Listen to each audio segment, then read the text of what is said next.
안녕하세요. 리에는 성형외과의 박상근 원장입니다.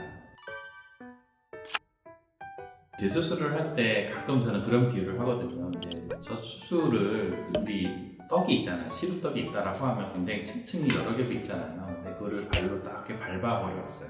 그러면 조직들이 서로 위층과 아래층이 서로 구분이 되지 않고 하나로 돼버리고 이게 어느 조직인지 구분할 수 없는 그런 상태가 사실은 저희가 수술할 때 조직을 열었을 때 나타나는 상황들이거든요. 하나하나 한 층 한 층 그거를 박리를 해가지고 이쪽 위에 있어야 될 쪽 조직은 위쪽으로 올려주고 아래 조직이 있어야 될 부분은 아래쪽으로 유지를 하면서 각각의 층이 원활하게 해부학적으로 생리학적으로 그리고 운동할 수 있는 구조로 만들어주는 것이 재수술의 원칙이라고 생각하고요. 사실 재수술을 할 때에는 뭐 흉터 조직이든지 지방이든지 그런 것들을 전체적으로 고려를 해서 최대한 그 조직을 보존한다고 생각을 하고 수술을 해야 하고요. 환자의 뭐 여러 가지 상황들을 고려해서 지방이 너무 없으면 지방을 좀 보충을 해준다든지 아니면 피부가 너무 얇을 경우에는 거기에 맞춰서 수술을 한다든지 여러 가지 상황들을 피부, 지방, 그리고 근육의 힘,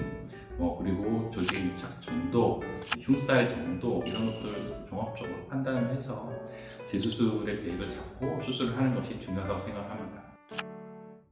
그러니까 대부분 첫 수술과 달리 재수술을 하게 되면 첫 수술 때는 그만큼 고민을 안 하다가 재수술에 가게 되면 환자분들이 굉장히 많은 고민들을 하시고 또 많이 찾아보시고 그런 경향들이 있죠. 그래서 어떻게 보면 첫 수술에 비해서는 재수술을 할 때 요구사항들이 있어요.